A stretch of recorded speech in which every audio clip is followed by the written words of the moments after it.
Halo, selamat sore sahabat Femina sekalian. Kita jumpa kembali dalam Femina Live. Hari ini hari Selasa, tanggal 18 Januari 2022 ya. Apa kabar semua yang sudah di layar? Kita sapa-sapa dulu. Silakan masuk ke rumahnya Femina. Hari ini kita mau ngobrol-ngobrol tentang rumah kita. Kita punya tamu yang sangat istimewa. Kita mau dengar dari dia apa sih tren baru dari hunian di tahun 2022 ini. Ini menjadi sangat penting karena kehidupan kita relatif berubah ya selama masa pandemi ini. Selamat datang semuanya. Halo yang sudah masuk, teman-teman. Kita tunggu dulu ya. Sudah ada berapa nih yang masuk ke dalam ruangan kita? Halo semuanya. Oke, teman-teman, sebelum kita mulai, saya mau ngajak teman-teman untuk untuk kita coba masuk ke dalam chat. Siapa di antara teman-teman sekalian yang merasa bahwa kehidupan di dalam rumah selama masa pandemi ini berubah? Dan apa yang berubah? Terutama yang kaitannya dengan tata letak dan rumah kita. Adakah di antara teman-teman yang misalnya sekarang sudah punya sudut khusus untuk beraktivitas, misalnya bekerja atau juga berwirausaha, yang sebelumnya kita nggak punya sudut khusus itu karena masa pandemi kan kita WFH dan WFO. Silakan bisa share di kolom komen ya. Oke teman-teman, kita sudah memasuki minggu ketiga di awal tahun 2022. Seperti saya sampaikan, hari ini 18 Januari 2022, jadi persis di pertengahan bulan lebih 2 hari.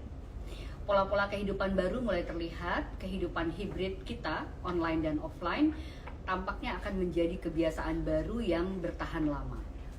Salah satunya adalah umumnya kita yang bekerja atau juga punya bisnis akan butuh sudut kerja atau sudut pribadi untuk kita beraktivitas di dalam rumah yang cukup nyaman. Nyaman itu adalah antara lain misalnya nggak terlalu ribut, suasananya cukup tenang, mungkin juga terang dekat jendela dan lain-lainnya. Kita tahu sekarang bekerja di rumah itu sepertinya sudah menjadi suatu kebiasaan ya. Artinya kita sudah mapan punya pekerjaan di rumah dan pekerjaan di kantor. Nah, masalahnya adalah tidak semua di antara kita punya rumah yang cukup lapang. Aduh, kita di mana nih sudut kerja yang bisa kita buat? Itu suatu problem juga. Lalu tentang konsep open space yang sekarang banyak disukai di antara masyarakat ini. Tapi sebenarnya konsep open space itu cocok nggak sih dengan keluarga Indonesia, dengan karakteristik dan dengan culture yang berbeda dengan di dunia barat? Saya Peti Fatima dari Femina akan memandu acara kita sore hari ini. Jadi live kita sore hari ini akan membahas topik seputar rumah, soal tren interior rumah 2022. Apa yang kita perlu tahu dan mungkin kita bisa implementasikan ke rumah kita masing-masing. Anda yang mau mengatur ulang interior rumah pada bulan-bulan ini, mungkin ingin penyegaran dan lain-lainnya, atau juga yang mau renovasi rumah, atau yang mau bangun rumah, silahkan bisa menyimak obrolan pada sore hari ini bersama Femina dengan tamu kita, pakar interior kita yang nanti saya akan perkenalkan. Halo semuanya yang sudah masuk, selamat datang di rumah Femina pada sore ini. Tamu kita adalah Mbak Rina Renville, Ketua HDII DKI Jakarta. Dari beliau kita akan menemukan insight bagaimana kita menyesuaikan tata ruang rumah kita untuk kenyamanan seluruh anggota keluarga. Ini terutama yang rumahnya diisi oleh extended family atau keluarga besar. Tidak cuma ada ayah ibu, tapi juga mungkin ada kakek nenek dan lain-lainnya. Sebelum saya berbincang dengan Mbak Rina Renville, saya akan memberikan highlight tren interior 2022 yang diambil dari artikel yang terbit di Femina edisi terbaru Desember 2021 Maret 2022 yang juga ditulis oleh tim dari HDII, yaitu Rina Renville dan Erina Wiono. Berikut adalah contekannya. Yang pertama, ada kesadaran yang meningkat dalam penggunaan ruang bergaya natural. Ruang terbuka dengan sirkulasi udara yang baik semakin diminati. Begitu juga dengan kehadiran tanaman-tanaman di dalam rumah yang akan semakin disukai karena dianggap bisa membawa suasana luar ruang ke dalam rumah.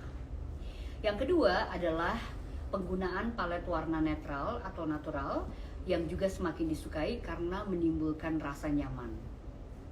Seperti apa pengaplikasian warna netral dan natural ini, kita juga akan ngobrol di sore ini. Selain itu, model furniture tanpa sudut seperti bulat misalnya yang memberikan kesan elegan akan mendominasi tahun 2022. Bahan alami seperti rotan, kayu, dan bambu juga akan banyak dicari. Ini juga seiring dengan gaya hidup hijau yang sekarang banyak sekali diadaptasi oleh masyarakat setelah masa pandemi ini ya. Lalu kemudian, walaupun orang sudah mulai bekerja di kantor, area bekerja di dalam rumah tetap diminati, bahkan mungkin menjadi suatu keharusan. Kita butuh satu sudut di rumah yang khusus didekorasi atau dibuat nyaman untuk tempat bekerja. Nah, di sini juga ada masalah-masalah. Gimana kalau misalnya kita nggak punya tempat buat membuat sudut ini? Apa yang bisa kita lakukan? Oke, itu adalah pengantar saya untuk kita nanti ngobrol dengan Mbak Rina Renville dari HDII DKI Jakarta. Saya mau mengundang dulu teman-teman yang sudah hadir. Selamat datang. Silahkan, kita mau bicara tentang tren interior 2022. Jadi kalau sudah ada pertanyaan, silahkan bisa tulis di kolom chat. Saya Renville dari HDII DKI Jakarta untuk kita ngobrol-ngobrol sore hari ini mengenai seperti apa sih bentuk interior yang akan muncul di tahun 2022. Nah, ini Mbak Rinanya sudah muncul. Hai Halo. Mbak Rina. Halo Mbak Peti, apa kabar? Baik Mbak. Wah, Gimana? Sehat? kabarnya tahun? Sehat, Alhamdulillah. Mbak Rina gimana kabarnya Mbak? Baik. Kayak nggak kerasa ya, udah tahun 2022 lagi nih. Bener, udah pertengahan bulan Januari. Jadi kalau kita nggak terlalu melihat kalender, tiba-tiba nanti tanggal 31 aja. Jadi udah sebulan berlalu ya Mbak Rina ya. Iya. Mbak, terima kasih banyak atas waktunya pada sore hari ini, dan juga terima kasih sudah membuatkan sebuah tulisan yang sangat bagus tentang seperti apa sih tren interior tahun 2022 di Femina Terbaru bersama Mbak Erina Wiono ya. Thank you so much. Tadi saya juga udah membacakan highlights dari tulisan yang dibuat oleh teman-teman dari HDII. Mbak, Iya. seperti pengantar saya tadi, kita pengen ngobrol nih sama Mbak Rina suhunya interior design di Indonesia, tentang tren interior khususnya tahun 2022 gitu. Mungkin kita bisa mulai dulu dari pertanyaan ini. Sebenarnya kalau dari sudut pandang desainer interior, perubahan apa saja yang terjadi dalam fungsi rumah akibat pengalaman kita di masa pandemi? Kita udah tahu kan ya, pandemi itu mengubah banyak sekali hal dalam kehidupan kita, dan saya kira termasuk di dalamnya adalah rumah. Monggo Mbak, Ini menarik nih. Iya, makasih Mbak Peti, makasih banyak. Aku barusan kan keputus-putus ya. Makasih banyak udah diundang. Mudah-mudahan lancar nih kita ya. Mudah-mudahan lancar. Dan artikel yang kita susun di majalah Femina juga mudah-mudahan bermanfaat. Ya memang sih nggak terasa ya Mbak Peti, pandemi ini selama 2 tahun kita alami dan membatasi kegiatan kita tiap hari ya Mbak. Dan khususnya kegiatan kita di luar rumah. Nah, sedikit banyak tuh sebetulnya mempengaruhi semua kegiatan kita, aktivitas kita, kehidupan kita sehari-hari, dan akhirnya kita harus adaptasi ya.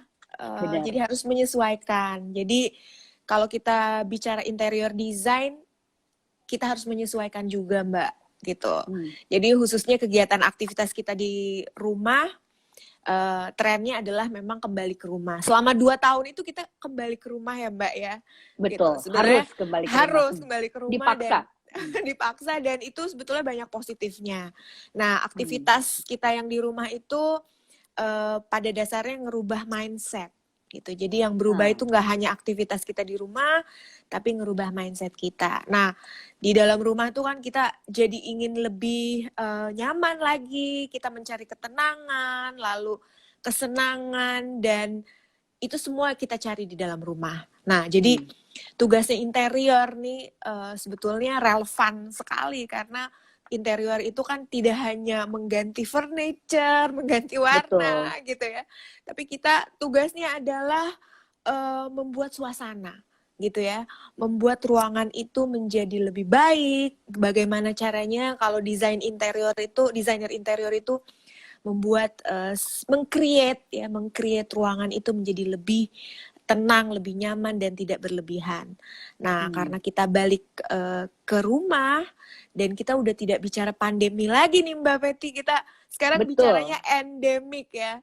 Endemi, Artinya betul. ya, artinya kita udah bersahabat gitu dengan suasana yang baru ini. Setelah dua tahun kita sudah beradaptasi dan akhirnya kita berteman.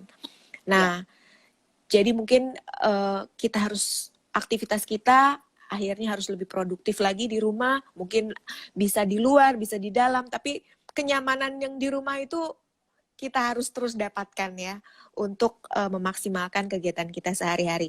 Selain work from home gitu ya Mbak Peti, apalagi sekarang orang udah gym from home, ada cook from home. Saya lihat teman-teman ada yang membuat instalasi di rumah, pameran di rumah. Seru ya? Iya, apapun bisa dilakukan, harus bisa dilakukan dalam rumah. Iya. Jadi ya memang balik lagi ke rumah, balik lagi ke esensinya di rumah, dan rumah itu bisa jadi sesuatu yang menyesuaikan kegiatan kita. Jadi adaptif terhadap segala suasana gitu. Nah, interior design juga harus bisa menjawab semuanya. Jadi bisa berubah-ubah, bisa menata dengan kebutuhan yang mendadak begitu, kira-kira Mbak Peti. Yeah. Oke, Mbak Rina, apakah dengan demikian kita bisa mengatakan bahwa kalau kita bicara mengenai tren hunian sekarang, maka hunian yang tadi Mbak Rina bilang dia harus nyaman, harus juga bisa menyenangkan, harus bisa dipakai untuk beraktivitas dan lain-lainnya. Artinya rumah kita lebih multifungsi dibanding sebelumnya, benar nggak? Ya, betul. Mungkin lebih compact juga ya, multifungsi. Ya, multifungsi tapi harus compact karena harus bagaimanapun compact. Dia bukan kantor misalnya, atau dia bukan tempat public space ya, gitu ya. Ya, saya setuju Mbak Peti multifungsi sebab yang tadinya kegiatan kantor kegiatan bekerja di kantor akhirnya di rumah gitu ya, ataupun berkumpul segala macam juga di rumah. Jadi gimana caranya kita memaksimalkan saja gitu, memaksimalkan ruangan, tapi kita juga harus save space gitu kan, save space. Karena ruang terbuka tuh sekarang lebih diminati. Jadi ruang terbuka itu kan berarti kalau kita memahaminya leluasa begitu. Benar. Ya. Kalau kita lapang, sehat gitu. Tidak ada batasannya, mungkin karena kita butuh sirkulasi yang baik gitu kan. Iya, itu suatu kewajiban sekarang ya. Jadi kalau batasan-batasan skat-skat itu harus diadaptasi lah gitu. Nah, memang interior design di sini pada dasarnya merubah gitu ya, merubah sitting groupnya, misalnya merubah layout tempat duduknya, gimana caranya terbuka tapi semua orang bisa duduk, tapi misalnya gampang dirubah. Nah, ya, jadi memang multifungsi gitu, multifungsi ya. Betul. Oke, Mbak Rina, sebelum ini tertarik saya pada soal terbuka ya atau open space itu. Sebelum itu saya pengen Mbak Rina kasih satu lagi kisi-kisi mengenai tren interior 2022 ini yang sifatnya mungkin lebih visual. Tadi kan kalau secara fungsi dia multifungsi tapi dia compact gitu. Tapi kalau secara visual, adakah yang sangat berubah dari tren desain interior dari tahun-tahun sebelumnya? Akibat si pandemi. Mungkin sebelum pandemi dan sesudah pandemi. Di rumah ya, khususnya di rumah ya. Khusus rumah aja kita ngomongin rumah. Ya. Kalau di rumah tuh yang paling obvious banget, kita pengen banget gitu semuanya tuh deket jendela misalnya gitu ya. Penerangan alami, kalau bisa kita dapat matahari pagi gitu kan. Karena matahari pagi itu sinarnya lebih sehat gitu ya, dan lain-lain, dan itu itu sebenarnya memang esensinya adalah sehat gitu ya. Kita mau cari sehat. Oke. Lalu yang kedua, memang sih kalau di Jakarta kita udah nggak bisa ya pasti pakai AC gitu. Tapi kita akan pergunakan gitu ya di pagi hari kita mencari bukaan. Malah sekarang saya lihat misalnya ruang makannya di teras gitu ya. Jadi bukan di dalam rumah tapi di luar ya. Di luar. Kalau memang dia punya teras, dia langsung buatnya di luar gitu. Jadi perubahan yang sangat drastis itu nggak hanya work from home, tapi mencari kenyamanan sudut ruangan yang ada di rumah dia rubah gitu. Tapi untuk kesehatan, untuk sirkulasi dan yang pastinya kenyamanan ya, begitu. Menarik Mbak Rina, ini benar-benar menarik. Jadi saya kepikiran. Jadi kalau di antara teman-teman semuanya, kenapa sekarang kita pengennya kalau duduk atau kerja tuh deket jendela, maunya gitu. Itu memang dorongan secara mindset kita seperti itu ya, karena pandemi ini ingin cahaya yang natural atau lebih sehat karena sirkulasi udara lebih baik misalnya dan seterusnya gitu ya Mbak Rina. Iya, mungkin esensi yang lebih jauh lagi adalah mungkin kita ingin terkoneksi ya dengan alam. Dengan gitu alam, ya. oke. Kita nggak hanya punya tanaman, tapi gimana ya, gue punya koneksi sama dia gitu. Jadi tanaman itu kan menyegarkan kita gitu. Jadi sebetulnya memang koneksi dengan alam itu, yaitu menjadi semakin kuat ya. Akibat pandemi itu mau nggak mau kita disadarkan ya untuk bahwa alam itu sahabat kita, bukan? Iya, bahwa alam itu sahabat kita dan ya udah otomatis mindset kita nggak ada yang nyuruh gitu ya. Mindset kita ya berubah gitu. Kita mau deket gitu dengan alam gitu kira-kira. Menarik nih teman-teman. Silakan kalau ada mau komen terhadap apa yang disampaikan oleh Mbak Rina tadi, silakan langsung di kolom chat ya teman-teman. Ini kesempatan yang langka kita ketemu sama orang sibuk ini di acara Femina Live Mbak kita. Peti. Iya, ya Mbak Peti juga sibuk. Makanya kita meluangkan waktu Mbak Rina. Iya. Oke. Nah sekarang saya mau bicara mengenai tren open space. Tadi kan Mbak Rina juga bilang bahwa sesuatu yang terbuka itu akan lebih membuat nyaman ya pada situasi kita sekarang dan juga mungkin kebutuhannya memang seperti itu.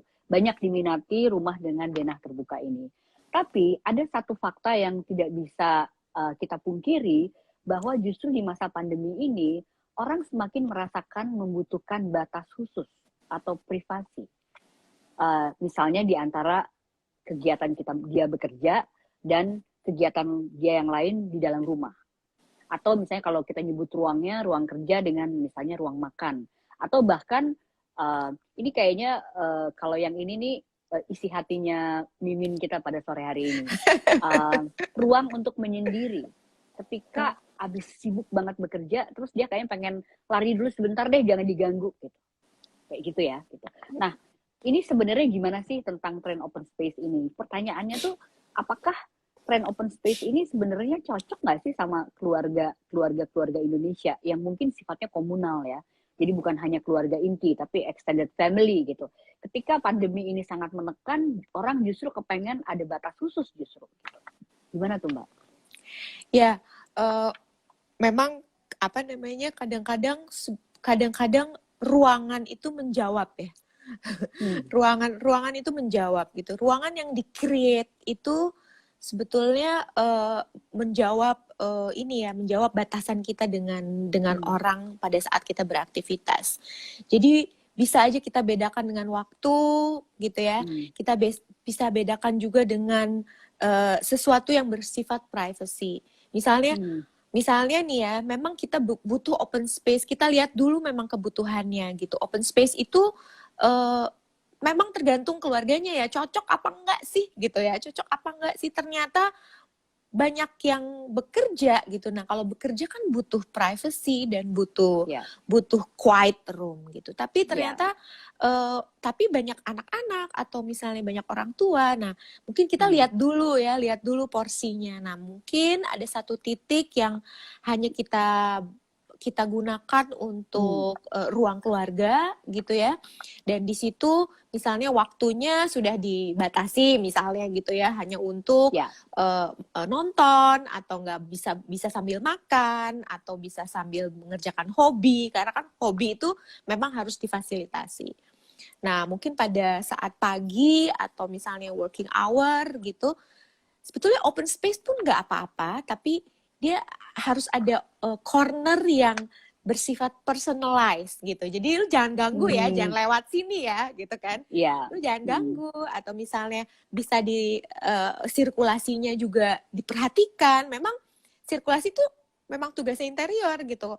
Kalau misalnya kita bisa gambar gitu dengan sirkulasi, otomatis dia nggak lewat situ gitu ya. Jadi sebetulnya menarik gitu kalau interior design tuh ngutak-ngatik ruangan tuh memang tugasnya kita gitu. Gimana caranya open space tapi ada corner special private gitu. Itu juga bisa gitu kan. Nah, karena kalau misalnya corner private itu berarti sangat personalized ya. Misalnya ada fotonya saya, atau misalnya ada benda-benda yang khusus punya saya gitu. Jadi kan orang, oh ini kayaknya punya kakak saya gitu. Jadi gue nggak bisa touch ini. Nah, akhirnya itu adalah privacy meskipun dia terbuka gitu. Jadi mungkin yang kepikiran oleh saya, triknya adalah seperti itu, karena memang setiap keluarga kan mungkin beda ya. Jadi ya memang beda-beda gitu, nggak mungkin semua hanya disekat-sekat di ruangan gitu. Tapi kita lihat time-nya gitu, kita lihat waktunya, kita lihat kebersamaannya kapan, lalu yang penting corner private-nya itu bisa dibedakan. Dan kita lihat juga sirkulasinya gitu kira-kira. Ya, jadi secara umum memang ada baiknya kita punya sudut pribadi ini ya. Betul. Untuk kita bisa menenangkan diri atau kita bekerja dengan tenang dan seterusnya gitu ya Mbak Rina ya. Apalagi kan tadi sudah disampaikan ini bukan pandemi lagi, ini udah endemi. Jadi semua akan menetap dalam waktu yang cukup lama. Iya, makanya kalau kita bicara sudut pribadi ya, namanya juga private gitu. Jadi ya mungkin benda-bendanya sangat private, tapi dan di-create supaya ambience-nya itu sesuai dengan mood-nya dia gitu. Nah, itu udah dinyatakan ini adalah corner khusus aku gitu kan. Tapi mungkin orang lain boleh pakai, tapi pasti akan berpikir 2 kali gitu. Akan berpikir 2 kali, wah ini kayaknya cornernya sudah personalized gitu. Jadi tidak. Ya, ini cornernya mama gitu kan, atau cornernya adik gitu, atau cornernya siapa ya. Betul. Oke. Mbak Rina, saya pengen mengeksplorasi tentang sudut pribadi ini hubungannya dengan sudut kerja. Kita tahu bahwa rumah kita ada yang rumah kecil, ada yang rumah besar, ada rumah yang sedang dan seterusnya. Nah, gimana kalau kita rumahnya terbatas secara luas gitu ya, kecil gitu, tetapi kita pengen punya sudut untuk bekerja. Secara interior design, apa sih trik-trik yang bisa kita lakukan tanpa harus misalnya menghabiskan space yang terlalu lebar, tapi mungkin dia bisa multifungsi. Kalau siang hari dia jadi apa, tapi kalau saat dia harus bekerja misalnya akan menjadi sudut kerja yang nyaman gitu. Itu ada trik-trik seperti apa sih Mbak yang kita bisa lakukan? Oke. Tipsnya mungkin kalau kita sama aja kalau kita meng-create sesuatu kan mungkin harus tahu dulu ini mau apa gitu ya. Jadi kita harus tahu kegiatannya udah pasti hanya buka laptop misalnya gitu. Betul, ya, atau ternyata atau buka komputer ya. Atau buka komputer gitu. Nah, buka komputer lalu ada kabelnya, lalu ada kertasnya, ada printernya, ada ininya, ada itunya. Jadi harus tahu dulu kegiatan aku ini apa gitu ya. Dan yang paling penting fokus gitu, kita ini kegiatannya seperti apa. Nah, dari situ baru dijabarkan. Oh, ternyata ruangannya kecil, berarti tempat-tempat perintilan-perintilan itu harus kita harus kita jadi challenge gitu. Nah, memang sih sebetulnya banyak kasus ya hanya karena tidak bisa menata atau memanage barang-barang itu dengan baik. Padahal jika di-manage dengan baik, kita jadi punya ruang yang lebih luas, tanpa berantakan gitu. Jadi sebenarnya Ya.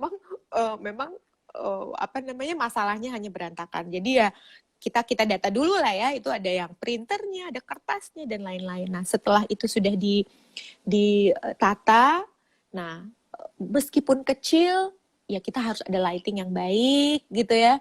Jadi tidak merasa kecil begitu. Lalu ya ambience itu kan bisa di-create gitu. Meskipun kecil kan bisa di-create. Mungkin ada cermin atau misalnya ada aksesoris yang lebih bisa bikin menarik gitu ya. Jadi memang nomor satu adalah mengoptimalkan ruang supaya kita bisa bekerja efektif. Mau besar, mau kecil, ya mejanya kecil, tapi kalau kita bisa memanage gitu ya dengan baik gitu, sepertinya akan bisa lebih baik gitu ruangannya, meskipun suasananya itu misalnya ya kita punya double misalnya ternyata mejanya kita bisa buka, bisa pakai untuk nyetrika misalnya gitu ya. Atau enggak ternyata pas dibuka banyak barang-barang di dalamnya. Nah, jadi memang kenyamanan pada saat kita bekerja meskipun ruangannya kecil bisa difasilitasi dengan memanage barang-barang yang baik gitu, Mbak Peti. Oke, jadi untuk menciptakan satu sudut untuk kita beraktivitas itu memang harus dipikirin dulu. Yang pertama, kebutuhannya apa saja. Dan secara barangkali harus simple juga gitu. Jangan semuanya mau ada. Itu kan namanya juga sudutnya udah sangat kecil gitu ya, seperti itu. Dan saya setuju kerapihan itu ya, Mbak Rina ya. Kalau bisa semuanya nggak kelihatan gitu, masuk ke dalam misalnya laci atau apa gitu kan, Mbak. Ya betul, jadi kita memang harus fokus ya, harus fokus. Bener. Misalnya, nanti siang-siang aku mau makan atau pagi-pagi kita mau kerja, nggak apa-apa, nggak ada masalah. Nanti siang-siang kita bisa taruhin piring di situ, tapi keindahan, kenyamanan, misalnya corner tanaman sudah ada di situ atau bunga udah ada di situ gitu. Jadi sesuatu yang bikin kita nyaman tuh nggak usah kita pindah-pindah, tapi aktivitas sesuai dengan fungsi. Kita bisa berjalan. Ya, kita bisa ganti-ganti gitu. Kira-kira gitu. Oke. Menarik nih ya. Mbak, tadi kan Mbak Rina udah ngomong tentang kecenderungan atau mindset orang sekarang ingin dekat dengan alam ya, atau terkoneksi dengan alam. Ini ada satu hasil bukan riset mungkin ya, kesimpulan yang disampaikan oleh Pinterest dari tren yang mereka dapatkan dari feedingnya mereka, bahwa tren 2022 itu salah satunya disebut sebagai biophilic design atau desain yang terkoneksi dengan alam gitu. Nah, Mbak Rina bisa cerita nggak sih kalau secara praktisnya tuh desain yang seperti itu seperti apa sih, Mbak? Ya, dan menarik apa ya. Yang menarik? Ya, biophilic design itu tadi desain yang terkoneksi dengan alam. Jadi ada satu statementnya bahwa membawa alam ke dalam gitu ya, bring nature to inside.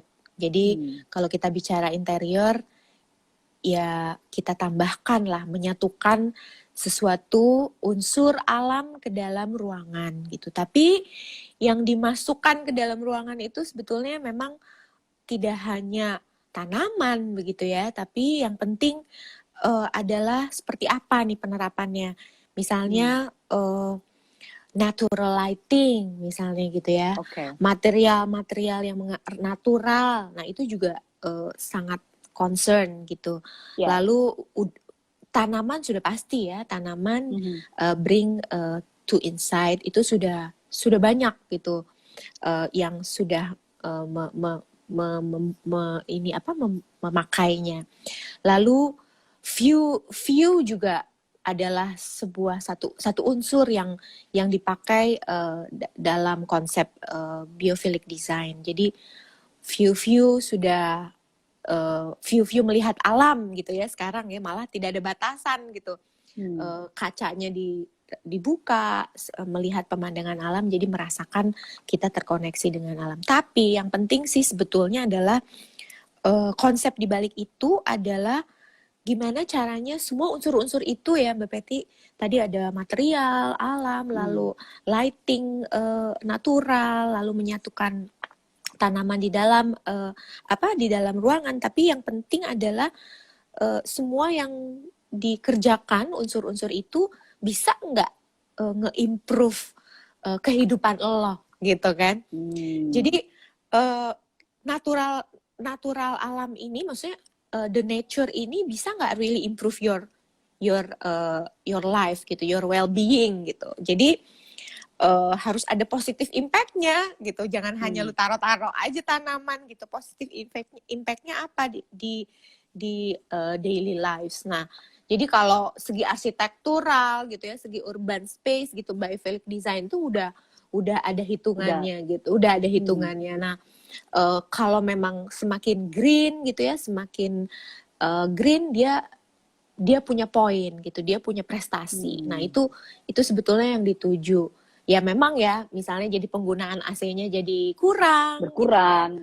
Jadi efek panasnya jadi berkurang. Nah, itu sebenarnya tujuan akhirnya gitu. Nah, kalau kita balik lagi ke rumah nih ya, mungkin simple aja kali ya, kalau memang bring nature to inside itu menaikkan mood kita lah gitu ya, Ya, menaikkan membuat mood kita lebih nyaman.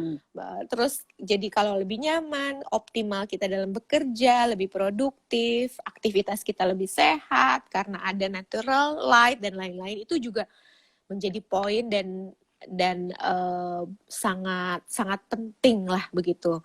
Nah, mungkin kalau lebih jauh lagi kan, misalnya di office gitu atau di airport atau di mana, mungkin dia ada poin-poinnya ya tadi itu ya, jadi tidak menggunakan AC dan lain-lain. Jadi ya memang semakin ke depan trennya adalah semakin kita memahami dan akhirnya kita menyatulah dengan alam gitu kan. Dengan alam ya.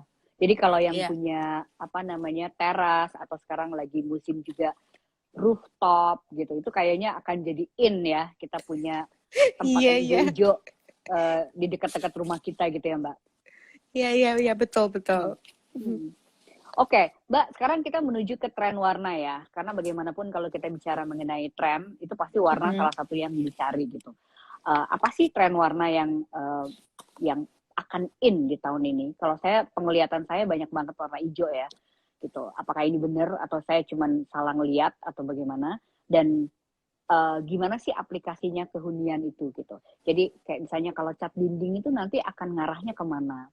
Lalu kemudian penerapan pada produk interior gitu, kayak misalnya kursi, meja, atau elemen-elemen dalam rumah. Apakah misalnya penggunaan kertas dinding itu masih in gitu, dan seterusnya gitu. Mungkin Mbak Rina bisa cerita nih, ini poin yang pasti kita seneng nih denger ya. Ya, tren warna memang tadi basically memang kita seneng back to nature ya. Kita memang semua sepakat untuk back to nature. Tapi back to nature itu bisa diaplikasiin kepada warna yang kata kunci keywordnya memang menenangkan gitu ya, warna-warna yang menenangkan gitu. Jadi menenangkan itu kan bisa aja moodnya yang comfortable, lalu look feels natural, lalu kita bisa pakai misalnya warna-warna yang earthy tones gitu. Jadi kalau misalnya memang hijau gitu ya, hijaunya juga nggak yang shocking gitu, tapi memang yang yang keabu-abuan hijau gitu ya, atau yang earthy, atau enggak yang tone-nya natural green gitu. Nah, jadi memang kalau kita mau playful gitu, cozy, memang semua penerapan warnanya juga masih ke earthy ya gitu, masih ke earthy, warna-warna natural. Jadi bisa aja warna off-white, hijau, lalu misalnya Mbak Peti ada pink, tapi kok pinknya kok kayaknya soft banget ya gitu ya. Dusty pink gitu ya. Dusty pink. Gitu ya. Ini kayak kursi saya nih. Gitu. Jadi kayak lebih soft and natural gitu. Nah, kalau kita pakai gitu, ingin ganti gitu sesuatu yang ada di rumah ya, sebetulnya elemen interior itu kan nggak hanya cat dinding misalnya gitu kan. Kita bisa ganti furniture, kursinya juga jangan takut gitu kan. kita pakai lihat Mbak ganti Patty pink gitu ya, gitu misalnya. kursi warnanya pink, why not gitu. Tapi kita juga bisa pakai dengan warna hijau di kabinet, atau hijau di panel, satu panel, atau kalau kita mau ganti-ganti kita bisa bermain di aksesoris. Nah, aksesoris itu kan bisa bantal, bisa pot gitu ya, atau sesuatu yang ada di atas meja. Itu kan kadang-kadang bisa jadi color scheme gitu ya. Color scheme, dan itu bisa ngerubah mood satu ruangan gitu. Nah, jadi kalau memang aduh gue males nih ganti-ganti satu ruangan, tapi ya bisa ganti aksesorisnya gitu yang ada hubungannya dengan interior. Jadi karpet gitu ya, atau wallpaper, atau misalnya lampu gantung, atau lampu dinding, atau table lamp. Sekarang kan table lamp kan juga bisa ganti-ganti kan covernya. Nah, itu bisa ganti-ganti warna. Jadi kalau mau playful warnanya juga mungkin lebih soft gitu, Mbak. Oke, jadi warna yang muncul itu tadi Mbak Rina udah bilang earthy tone ya, dalam berbagai jenisnya, dan cenderung lebih kalem gitu ya Mbak Rina. Tetapi kita bisa mencampur warna itu nggak satu nada. Artinya kalau kita mau pakai dusty pink sama hijau tertentu ya bisa aja gitu. Asal memang penerapannya itu estetikanya dilihat apakah misalnya dia hanya menjadi elemen dan lain-lainnya gitu. Sebenarnya rumahnya akan jadi seru ya Mbak ya. Iya, Kalau jadi dengerin trennya kayak begini. iya, apalagi bisa lebih personalize ya. Aduh, gue sukanya Ya. hijau. Nah, tapi hijaunya apa? Gue sukanya ungu. Bisa gitu loh, ungu bisa misalnya tidak terlalu takut gitu ya, takut bermain warna, mungkin ya udah ungu sama abu-abu, atau ungu dengan off white gitu kan, nggak ada masalah gitu. Yang penting nggak ada masalah, bisa bermain-main dengan color. Gitu. Oke, Mbak, sekarang kita bicara mengenai furniture ya. Kalau secara umum kan kalau orang mau menyegarkan rumahnya mereka biasanya mulai untuk mikirin ngeganti furniture-nya, entah diganti seluruhnya atau mungkin diganti warna covernya dan seterusnya gitu. Nah, untuk tahun 2022 ini seperti apa sih tren furniture yang akan muncul? Kalau kita melihat misalnya tadi juga dalam pengantar saya sebutkan dari tulisan yang dibuat oleh teman-teman dari HDI Jakarta tuh furniture sekarang bentuknya tuh lebih tidak sudut tajam-tajam, tapi lebih bulat gitu, rounded atau mungkin ellipse atau apa segala macam gitu. Mbak Rina bisa cerita nggak? Dan gimana nih penerapannya ke dalam rumah kita gitu? Oke. Sebetulnya kalau furniture itu ya mungkin lebih dinamis kali ya, kata kuncinya ya. Dinamis itu nggak kaku lah ya, nggak kaku, mau bentuknya mau organik, mau bentuknya ada lengkung, lalu mau ada aksen yang menonjol dan lain-lain, itu lebih bebas untuk berkreasi gitu ya. Tapi memang di tren tahun ini khususnya untuk di rumah gitu ya, memang makin kesini banyak orang mengembari yang natural ya, jadi tidak hanya kayu tapi ada juga dari berbahan rotan gitu ya, bahan bambu, lalu sebetulnya yang sintetik rotan juga banyak gitu, tapi kan memang sintetik rotan itu ada juga yang ada teksturnya gitu, yang look alike gitu ya, look alike nature tapi jadi gampang dibersihin. Jadi istilahnya kayak natural gitu, banyak digemari. Tapi kalau kita ngutak-ngatik furniture di rumah gitu, memang sebetulnya yang harus dipahami adalah mungkin basicnya dulu gitu ya. Mungkin basic sofanya karena bentuknya besar gitu ya, karena fungsinya nomor 1, mungkin kita bisa pilihnya yang basic aja gitu ya. Tapi ada 1 atau 2 chair yang berbicara gitu ya, ada yang pop up. Jadi kalau maksudnya basic tuh Mbak Rina artinya bentuknya tuh apa, sederhana gitu ya. Gak neko-neko deh bentuknya gitu. Iya. Gitu kan, Mbak? Jadi bentuknya sederhana, gak neko-neko gitu untuk sebuah functional sofa begitu. Tapi kita bisa mensiasati, misalnya mengganti materialnya yang mix with texture gitu ya. Mix with texture karena tren berikutnya, tren interior itu kan jadi ingin lebih ada variasi gitu. Jadi Ya. tekstur material itu juga jadi membuat moodnya jadi lain gitu ya. Nah, jadi basic sofa ditambah dengan pop-up armchair gitu ya, istilahnya Ya, armchair yang atau statement easy, ya, ya statement. statement gitu, easy chair atau armchair itu kita bisa bermain gitu.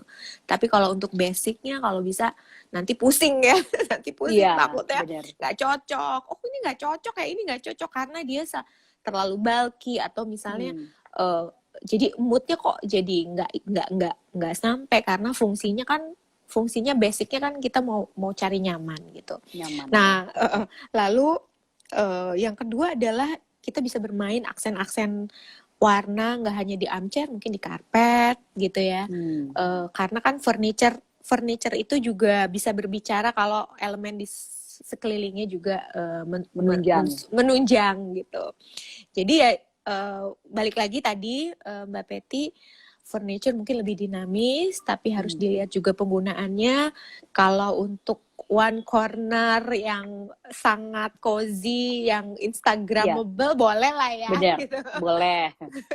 Tapi kalau untuk yang fungsinya benar-benar jelas gitu, kamu mesti nonton yang lama banget, ntar sakit belakangnya deh. Udah basic aja deh gitu. Nanti tinggal ditambahin puff atau yang lain-lain. Nah, kalau bicara rotan gitu ya, semua orang sekarang udah kayak istilahnya bukan boho ya, bener-bener natural look gitu ya, natural look sampai lighting, sampai apa, karena kita ya cinta lah ya sama material-material Indonesia gitu. Nah itu juga jadi tren banget dan kita harus bersyukur karena itu cocok banget di tropical dengan Indonesia gitu ya. Udah gitu kita bisa membeli dengan harga yang lebih murah karena di sini sumbernya di kita ya, di Bali misalnya atau Cirebon, Bandung gitu. Iya. Keren ya. Dan kalau misalnya nggak mau terlalu natural nggak apa-apa. Jadi basic sofa ditambahin dua atau 3 round table atau misalnya armchair yang terbuat dari rotan, dan sekarang juga rotannya ada yang di mix gitu ya dengan kayu dengan puffnya yang lebih nyaman, jadi memang bisa lebih beragam begitu. Oke, jadi kalau furniture ini menarik nih, pengetahuan baru juga untuk saya. Jadi kalau untuk tahun ini khususnya lebih dinamis ya, jadi tidak mengarah kepada satu gaya tertentu, tapi kita bisa mengolahnya dengan satu tujuan penting adalah apapun yang mau kita mix and match itu, kenyamanan itu harus tetap ada gitu, karena rumah kita menjadi rumah yang multifungsi gitu ya Mbak Rina. Iya betul. Ingat multifungsi banget sekarang. Multifungsi banget nih. Oke Mbak Rina, ini udah ada beberapa pertanyaan dari audiens, tapi sebelum saya bacain pertanyaan, saya mau tanya. Ini terutama untuk teman-teman yang lagi nonton dan lagi kepengen mengubah rumahnya serius nih ya. Itu mungkin renovasi atau bikin rumah baru dan segala macam. Kapan sih kita itu perlu menyewa seorang jasa desainer interior? Kapan kita mungkin kasih aja sama yang memang ahlinya. Jangan kita yang mengerjakan karena mungkin itu akan justru menjadi lebih lama dan lain-lainnya. Dan gimana sih cara memilih jasa ini agar sesuai dengan kebutuhan kita dan juga mungkin sesuai dengan budget kita. Monggo Mbak. Oke. Sebetulnya desainer interior itu juga sama kayak dokter ya. Ya. Sama kayak dokter gitu. Jadi kayaknya gue punya masalah atau gue punya keinginan, terus gimana ya? Gue bingung gitu kan. Nah, desainer interior itu sebetulnya memberikan solusi, memberikan arahan, memberikan panduan lah gitu ya. Jadi kapan sih kita perlu desain interior? Sebetulnya anytime ya. Kita mesti tahu dulu kita butuh gitu ya.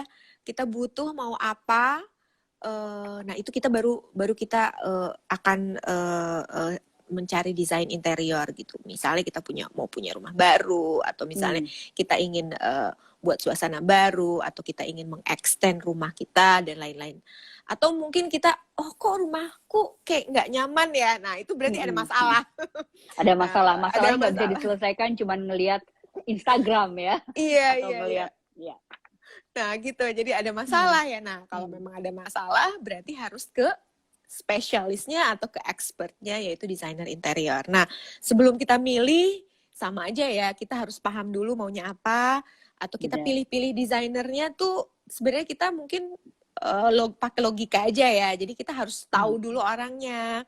Misalnya sama kayak kita milih dokter, backgroundnya apa, portofolionya gimana, dia ngerjain apa sih? Oh dia ngerjain kantor, ya udah berarti cocok nih gue mau ngerjain kantor gitu. Atau misalnya oh dia teman aku, atau misalnya dia apa referensinya baik.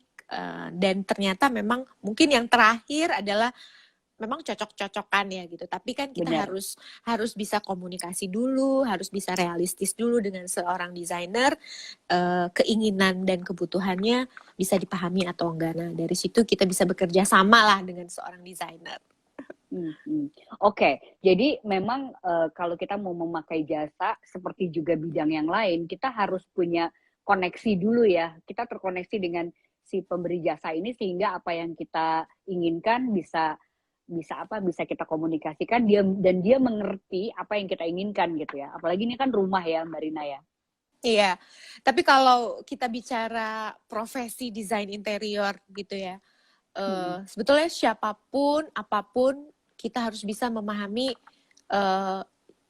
klien, Kebutuhannya. gitu ya, kebutuhan klien. Nah, klien itu berupa apa, punya masalah apa, dia mau membuat apa, sebetulnya itu bisa diformulasikan lah oleh desain interior, karena memang desainer interior adalah sama seperti dokter gitu ya, memberikan solusi ruang gitu ya. Yes. Jadi kalau Solusi misalnya ya. solusi ruang gitu. Jadi kalau misalnya teman-teman membutuhkan desainer interior juga mesti paham dulu nih, desainer interior itu memberikan jawaban atas solusi ruang gitu. Jadi ruangan gue mau ini, ruangan aku mau lebih efektif, ruangan gue mau apa namanya, suasananya mau seperti modern dan Indonesia atau agak-agak sedikit klasik. Nah itu desainer interior bisa memberikan jawabannya gitu.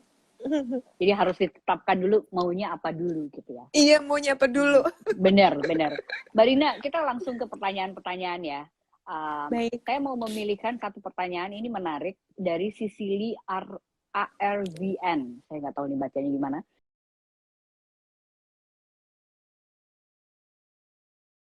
Hai Sisili, mudah-mudahan masih ada dalam ruangan.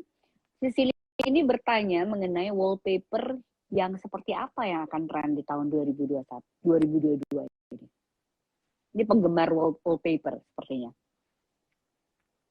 Hai Mbak Rina. Nih, sepertinya Mbak Rina hilang lagi nih. Hai Mbak, teman-teman, kita tunggu ya. Ini sepertinya jaringannya kurang baik. Terima kasih teman-teman yang sudah memberikan pertanyaan-pertanyaan. Saya lagi live. Wah, Mbak Rinanya live ya. Sebentar.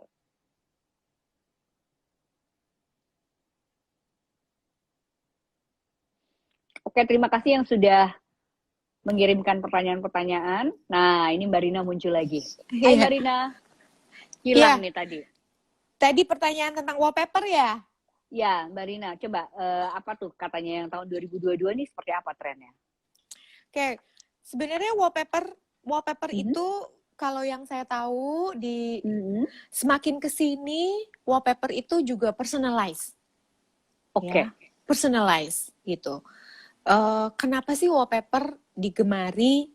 Karena dia bentuknya adalah menutup ruangan, tapi dia nggak digambar atau nggak di print gitu. Jadi dia adalah materialnya khusus gitu ya, materialnya vinil dan dia bisa menempel di dinding secara jangka waktu yang lama gitu. Nah, yang saya tahu dan desainer interior juga sangat seneng banget gitu ya bahwa wallpaper itu semakin kesini semakin personalized. Oh, gue mau gambarnya seperti ini, misalnya motifnya seperti ini, terus warnanya maunya kayak gini gitu ya. Jadi lebih spesifik gitu. Nah itu udah banyak sekali yang personalized. Itu mungkin yang pertama ya.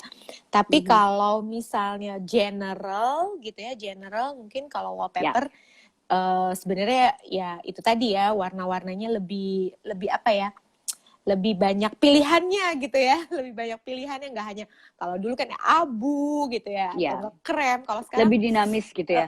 lebih dinas, kok bisa ya ada abu tapi agak sedikit hijau-hijaunya kayak hijau-hijau ini ya. Nah, jadi pilihan warnanya atau pilihan motifnya lebih banyak gitu. Jadi Oke, tapi tidak ada yang spesifik ya Mbak untuk 2022. nggak ada Anything sih, goes. anything Nggak ada ya? goes gitu. Tapi ya tadi ya, personalize itu kan berarti Ya, lebih bagus. lebih bagus sesuai dengan maunya atau suasana ruang ya. Oke, Mbak Rina, ini pertanyaan kedua ini juga menarik. Ini banyak masalah ini muncul di rumah-rumah kita ya. Tentang declutter atau membereskan pernak-pernik rumah yang banyak banget. Banyak sekali orang yang senang pernak-pernik rumah ya gitu. Jadi rumahnya terasa sesak. Tadi kan Mbak Rina juga bilang bahwa gaya hidup kita di tahun ini tuh butuh kenyamanan karena rumahnya menjadi tempat beraktivitas yang banyak dibanding sebelumnya gitu. Apa sih yang apa tips, mungkin ini singkat padat aja Mbak, apa tips pertama yang harus dilakukan kalau kita mau membereskan pernak-pernik yang maha banyak itu dalam rumah, terutama yang senang traveling nih biasanya. Iya, iya. Mungkin nomor satu jawabannya adalah manajemen barang ya. Manajemen barang, oke, Iya, menarik. manajemen barang. Jadi mungkin yang pertama adalah memperhatikan benda-benda yang esensi dulu kali ya, yang diutamakan, diprioritaskan gitu ya. Ya, Lalu apa namanya, sebenarnya storage atau ya, memanage, menggrouping gitu memang harus dari kita sendiri ya. Gitu. Memang ya. pada akhirnya sekarang udah ada ya jasa jasa grouping benda gitu ya, memanage benda itu sekarang udah ada karena memang sudah ada. Dia konflik gitu, konflik Ya. dengan kemauan, keinginan, dan aduh gue suka ini, gue suka semuanya gitu ya. Tapi lu harus ya putusin. suka semuanya itu yang membuat barang itu menjadi banyak banget Iya, ya. jadi harus bisa ngemutusin dulu barang yang paling esensi apa, yang kedua apa, yang ketiga apa. Lalu yang pertama yang harus di-show, yang satu yang bisa dibuka tutup, yang satu lagi harus ditaruh aja di dalam gitu. Nah, itu mungkin yang harus di mindsetnya dulu pertama kali ya. Dilakukan pertama kali. Atau misalnya saya pernah juga kasih tips nih sama teman-teman yang lain, mungkin ada rutin diputar gitu. Rutin diputar. Jadi nggak usah dipajang semua, tapi rutin diputar ya. Rutin diputar, tapi dibuang juga barang-barang yang nggak perlu. Nah, rutin diputar itu kan, oh koleksi gue ada 10 nih, ya udah 10 itu lu puterin aja setahun 5 kali kan nggak apa-apa juga gitu kan. Memang selalu 5 kali. Jadi ya benda-benda yang sesuai dengan mood yang diinginin sebetulnya kalau kita punya alternatif, justru moodnya jadi lebih variatif ya sebetulnya. Lebih variatif dan dinamis seperti disampaikan Mbak Rina ya. Mudah-mudahan untuk Rajasa yang tadi bertanya bisa langsung implementasi ya di sini. Saya mau memilihkan pertanyaan dari Thomas Pamuncak. Ini menarik dan ini menohok banget. Ini bener banget nih kayaknya. Kenapa orang Indonesia takut punya rumah yang personalized? Kalau Skandi akan Skandi semua. Nah, gimana tuh? Bener nggak tuh? Takut? Sebenarnya mungkin jawabannya tergantung ya, karena kan rumah itu kan isinya banyak ya, nggak satu. Jadi rumah yang personalized itu tergantung yang dominannya siapa gitu. Misalnya nih, kalau di luar aku pernah juga punya insight gitu ya dari satu konsultan di Amerika gitu. Kalau rumah itu konsultan desainnya dia nggak mau terima kalau dengerin satu orang aja. Gue mau dengerin dua-duanya, suami dan istri gitu. Suami dan istri lu cerita apa yang maunya, personalize lu sama personalize suami dan istri disatukan. Nah, itu yang jadi prioritas. Nanti yang keduanya baru anaknya. Tapi ini menarik gitu karena kita kalau di Indonesia, maksudnya di sini gitu ya, kita maunya suami maunya ini, tapi istrinya maunya ini, tapi suami yang bayar gitu. Jadi akhirnya kan berantem. Benar. Padahal istrinya nggak mau tuh rumahnya kayak gitu kan? Gitu. Jadi terus langsung personalize Candy gitu ya. Tadi ya mungkin ini balik lagi ke pertanyaan tadi. Kok nggak mau personalize Candy ya? balik lagi ke orangnya ya, dia cocok nggak dengan Scandinavian-nya gitu ya, dia cocok nggak dengan being Zen gitu ya. Ya, susah Kalau loh being Zen. kalau memang dia being Zen, Benar. tapi attitude-nya berantakan ya susah gitu. Jadi akhirnya dia harus meng-hire pembantu 10 orang gitu. Jadi ya memang semua ini tuh menarik gitu loh Mbak Peti gitu ya. Iya, benar. Nggak gampang nge-personalize sebuah rumah, dan akhirnya kalau kita nemu gitu satu orang yang dia bisa gitu implementasi personalize-nya di personality-nya di dalam rumah tuh kita seneng, oh ini rumah lu banget gitu. Ya, benar. Nah itu berarti dia tepat gitu ya, dia mau Scandi dikit tapi Indonesia dikit, tapi berantakan dikit tapi ini dikit. Nah itu berarti benar-benar your personality gitu. Mungkin itu kali ya aku. Betul. So your home, your personality. Jadi nggak usah takut untuk bisa mix and match sesuai dengan apa yang kita pikirkan mengenai rumah kita. Karena rumah kita udah punya kita kan Mbak Rina ya. Iya. Bukan rumah contoh loh ya gitu teman-teman. And then your everyday life gitu kan. Ya, it's your everyday life. Apakah saya masih bisa satu pertanyaan lagi? Bisa ya. Oke Mbak Rina, ini banyak sih pertanyaannya, tapi ini saya tertarik sama pertanyaannya Feluki. Mahal nggak sih bayar interior design? Ini mahal pertanyaan ya. Susah ya. Pertanyaannya gampang, jawabnya susah. Tapi barangkali Mbak Rina bisa memberikan perspektif sebenarnya berapa budget yang harus kita siapkan persentase kalau kita mau menggunakan jasa ini gitu. Mungkin ada masukan buat teman-teman. Oke. Menjawab pertanyaan mengenai mahal nggak membayar jasa interior design. Itu mungkin sama dengan, mungkin yang paling gampang kita analogi lagi dengan dokter ya, gitu ya. Benar. Jadi kita punya profesi yang spesifik gitu ya.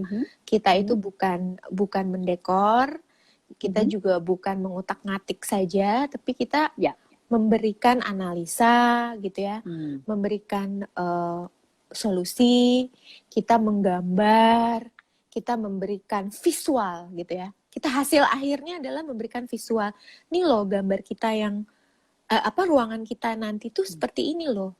Nah, visual itu adalah spesialis gitu ya, spesialis profesi kita, dan itu ya dibayar dengan rate gitu ya, dibayar dengan tertentu rate gitu, rate tertentu. Nah, sebetulnya specific rate itu kalau di Indonesia gitu memang sudah ada standarnya, sama dengan dokter gitu ya, sama dengan dokter.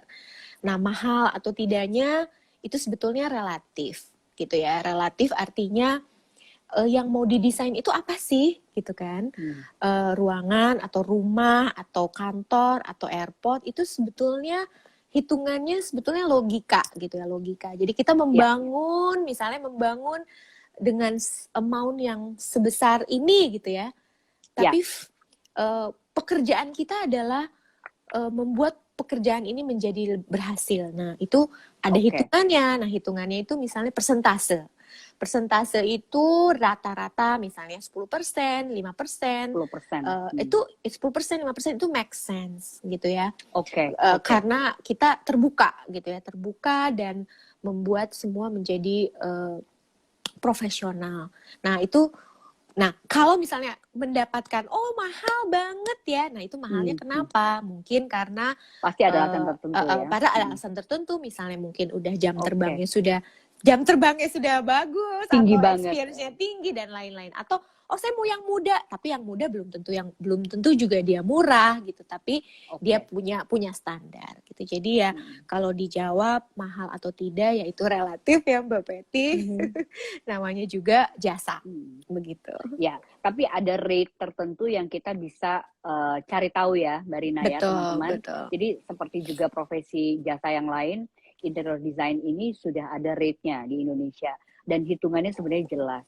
Untuk teman-teman yang ini banyak juga, saya minta kontaknya dan segala macam gitu.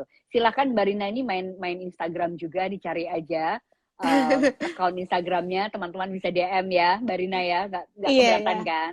Nggak keberatan. Aku Rina Renville. Yes. Oke teman-teman, Mbak Rina, kita harus sudah menutup pembicaraan kita, obrolan kita sore hari ini. Terima kasih banyak untuk ide-ide segar tentang rumah kita yang disampaikan oleh Mbak Rina, Ketua HDII DKI Jakarta. Terima kasih banyak Mbak Rina. Makasih banyak Mbak Peti. Sukses ya. Sampai jumpa kembali ya. Iya, bye-bye. Jangan kapok-kapok kita ketemu. Boleh, ada bisa live. Terima kasih banyak. Thank you Mbak Rina. Bye-bye. Teman-teman, dengan demikian berakhir sudah obrolan kita di Femina Live kita pada sore hari ini. Kita bicara dengan Mbak Rina Renville, Ketua HDII DKI Jakarta. Dan hari ini kita bicara banyak mengenai tren interior 2022. Dan kita tahu bahwa semua orang sekarang ingin dekat dengan alam. Dan juga kalau soal warna, itu juga merefleksikan warna-warna earth tone, tetapi yang lebih dinamis. Mudah-mudahan apa yang kita bicarakan hari ini bisa mendapatkan manfaat untuk teman-teman. Selamat menata rumahnya masing-masing. Pandemi belum berakhir, jadi kita tetap semua harus taat prokes, dan sebaiknya Anda tidak bepergian ke luar negeri dulu sampai situasi lebih membaik. Selamat sore semuanya, saya Peti Fatima undur diri, dan jangan lupa untuk Anda yang akan vaksin booster, langsung dikerjakan, nggak bisa nunggu-nunggu lagi. Selamat sore, sampai jumpa kembali di live berikutnya. Bye-bye.